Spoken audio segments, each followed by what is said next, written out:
okay go romantic sizo witubona itandukaniro ryanjye no mutipe uba wagize igitangaza sizo. Okay uri ready? Okay so right none se singukora akantu karenze Shirani kama kiss ku munwa iyo ni ya Yuda. Iyo ni okay ni nyine mu kigaga ntabyuzi arangana ute ni umuntu ufite igihagaro nk'icyanjye umusore w'ibagari uzi gutanga care uzi kwitaho noneho kunanyitaho cyangwa abashani ari mu cyiciro cya babandi twita abanyura hato. Oya bundi nanjye sirame ko nabigenza afite utuntu yikorera nyine nkumva byandenze fo n'ikihe kintu agukuriye bwa mbere ukumva nagwa mureka ikintu cya mbere yankoreye namwatse amafaranga yo kujya muri salo mwaka kenzi ngiye kubona mbona ngo bitewe senkani bitatu bundi uyu niwe mugabo nasenge ngo bambwira kanye uba muri momo cyane. Okay ntacyo uba muri momo mba muri momo cyangwa ugira kode aha nkoresha momo pay ukoresha momo pay uzi impamvu se ngenda ashaka kukwereka itandukaniro ryanjye n'uwo musore wawe uba uri kundatira ubwo rirahari we rirahari icyambere cyo sibyo boyfriend wawe yatagukanda akanyerisa yaguhereza mu ntoki ubuntu bw'ubukashi ariko ngiye umva itandukaniro ryanjye ndashaka kugusinyira sheke ya sheke nanjye umva nanjye ndahari nugenda ukayisinya ndahita mureka dukundane yego ahubwo se ntabwo uri busore ugasizora n'uyibona wapi ndahita mbona ko hari itandukaniro. Si ubwa mbere urabubonye sheke se? Ni ubwa mbere. Amazina yanjye nitwa Habiyaremye Claude, nkaba ndi umuganga wa gakondo, nkaba mvurisha ibimera binoze, nkaba mvura indwara zigiye zitandukanye, mvura amarozi y'amoko yose, nkavura igifu, nkavura ifumbi, nkavura za amibe, tubafitiye n'imiti ikora ku ndwara z'uruhu, tubafitiye n'imiti ikora ku bagore batagira ububere n'amavangingo, yo guca imyeyo, abagabo gutera akabariro byananiranye, ivura ama infection atandukanye ku bagabo cyangwa ku bagore.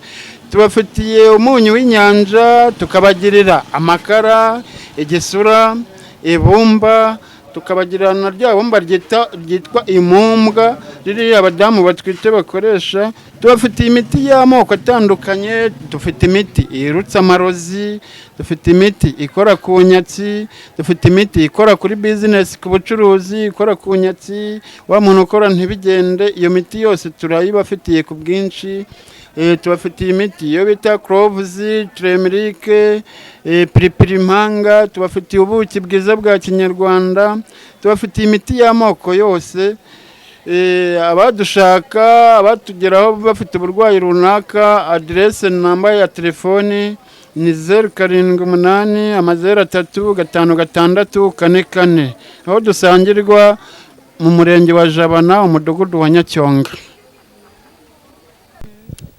Kuwambaye neza Semaye. Ibisanzwe.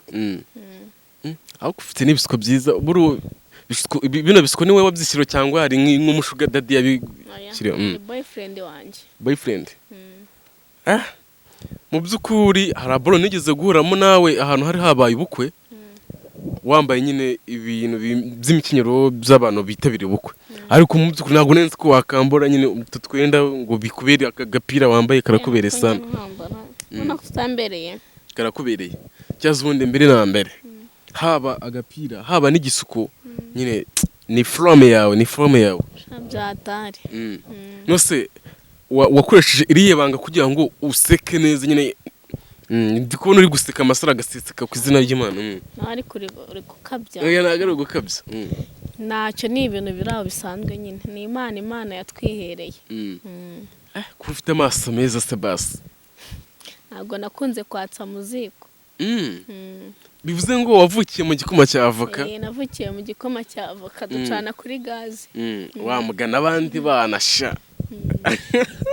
Niko basi ngewe naragushegeye. Byabaye ngombwa yuko tuza kuri aya macano yombi kugira ngo abantu bose nyine mbere ku buryo ki nakubonye nkabona uri umukobwa mu bakobwa ba mbere bose nabonye niwe mukobwa wa mbere sorry mu bakobwa bose nabonye niwe mukobwa wa mbere amaso yanjye yakubise nkabona ufite ukuntu shininze ngiye noneho nkaba nabizanye hano ku ma TV shaka njye ntabwo nagushegeye motherfuck ntabwo wanshegeye Nose nsebetse man mbabona umbwiza ukuri nsebetse njye mfite boyfriend nose urumva nabakunda muri babiri ufite boyfriend cya kibazo ni ibi byanwa man uri kubona boyfriend wanjye ndamukunda boyfriend wawe uramukunda byatani ubumva utanamuhemukira se ntabwo namutendeka nose hari ijyango cya danje mufitanye ku buryo nyine ubumva utamuca inyuma tuzakigirana muzakigirana mugeraho mutarakigirana ahubwo ni njyewe twahita tukigirana oya we kandi nshanda kumva utari gukomanga ku mutima wanjye reka se walayi basi ufite amenyo y'urwererane ku izina ry'Imana sha nawe nayo pe nuko ntagukunze nawe urafite ko nyine nuko ntagukunze muri make nose basi uri kubona ngayitse hehe sha uri igikara kandi boyfriend wanjye ni imibiri yombi man uri kubona ndi igikara ngende kubona uri igikara baturebere batubwire muri comment baturebere hanyuma se boyfriend wawe mumara igihe kingana gute tumaranye umwaka ariko ndumva byari byose nta bintu birenze nta bidanje mumaze kugeraho byatuma panika kandi twenda kubigeraho n'ibiki cya mbere mbwira nk'ikintu cya mbere cy'ibanze boyfriend wanjye ndamukunda nkunda mbese nkunda ukuntu anganiriza mbambane nta n'undi muhungu washobora ukuntu boyfriend wanjye anganiriza nta n'undi muntu hanyuma se urumva njyewe nta kuganiriza kikakurenga basi ndi kumva uri no kuvuga cyane kandi boyfriend wanjye avuga mu ijwi rituje reka genda boyfriend wawe avuga amagambo azatekanya atuje apana bya biradobye iki gihe bisigaye bidundadunda bifite ariko mbere na mbere ako kubona ufite ukuntu ushayininze ese urumva byabura umuntu ufite boyfriend ntago byabura abakwitaho impande zose tuntu twose yewe hakureba neza ni ukuri kw'Imana iryo ni irari riri kubigutera oya ntago ari irari oya njyewe mu buzima busanzwe ntabwo njya ngira irari ariko iyo mbonye umuntu uteye neza aho biri ngombwa ndabikubwira pe njye sinkubeshye uteye neza ku izina ry'Imana hewe ufite akamwayeni kari kagize uzaba bebe babifuza kugira amasura y'amamwayeni nk'ayo ngayo ni benshi bazanyegere mbabwire ibanga ubu usanga ababebi benshi barisize bya biboro bibatukuza ugasanga hano mu matwi barasa n'igikara imbere kuzura ari igikara mu hano hose ari insobe wowe ukuntu baba basa nabi mba mbibona ariko ni ukuri kw'Imana ajya ngo ufite boyfriend cyane aragukunda bya nyabyo se njyewe niyo yaba atankunda njye nezezwa no kuba numva mukunda sure ariko byanze bikunze nanjye hari ikintu nakora sibyo ukabona yuko ndenze kuri boyfriend wawe asubu ni nk'igiki example icya mbere njyewe hari amagambo nk'atatu nakubwira ukava mu byawe icyo ni icya mbere ikindi mu bijyanye no kugushimisha hari utuntu tw'utumanyeri tw'udukoryo nagukuru ukavuga ati niwe musore abandi barabeshya umva rero ntabwo utuntu tw'udukoryo n'ibintu byo gushimisha ntabwo biri hiti ikintu kiri hiti cya mbere ni ikofi nose ubu ugiye ikofi yanjye urayizi ndi kubona ukennye uri kumbonamo ubukene ndi kubona utabasha kunyitaho shuwa nkora akantu kamba uri tubona ukuntu ndenze gakore turebe gakore okay bo ubundi ugira isoni mbere na mbere njye nta soni ngira nta soni ugira ngiye kugukora akara sibyo okay ngabo romantic sibyo witubona itandukaniro ryanjye n'uwo mutipe uba wagize igitangaza sibyo okay uri ready okay so right none se sinkukora akantu karenze shiranye kamakisi ku munwa iyo ni ya Yuda iyo ni okay ni nyine mu kigaga ntabyo uzi uri kumwangura muhiga aho ikibazo ni kimwe ushobora kuba utemera. Oya. Basi Ntabwo ari basi uraza kwemerera ku ikofi. Nzana ikofi. uzana ikofi. Ikibazo Ndeye kuzabasha kunyitaho. wahita uraruka, ikofi yahita ituma uraruka. Nase boyfriend wanjye kayimpa ko ntararutse. Nyine njyewe iyanjye yatuma uraruka. Aha.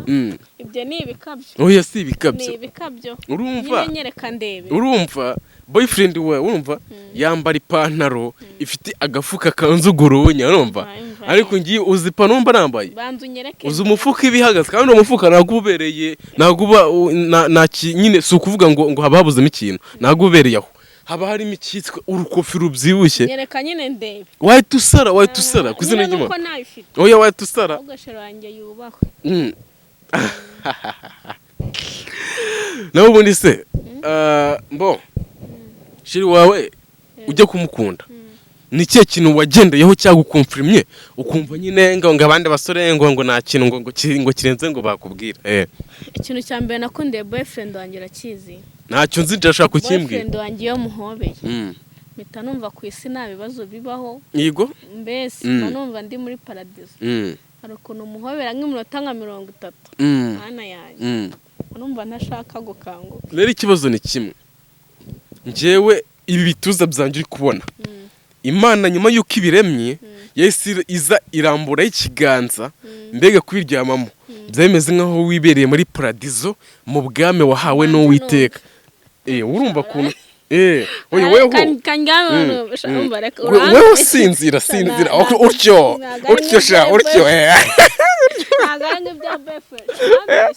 njye sinkubeshye kuzina ry'Imana. ahubwo nta kuntu wagaruka ko numvaga byari byiza kanongera numve. we witurize. wenda kumuhigaho mo gake. Oya si ukuvuga ngo mo gake, ahubwo urumva kuntu wagira ngo wibereye mu bwami Imana idutijeho gakeya. Ntabwo bwaruta ubwa boyfriend wanjye.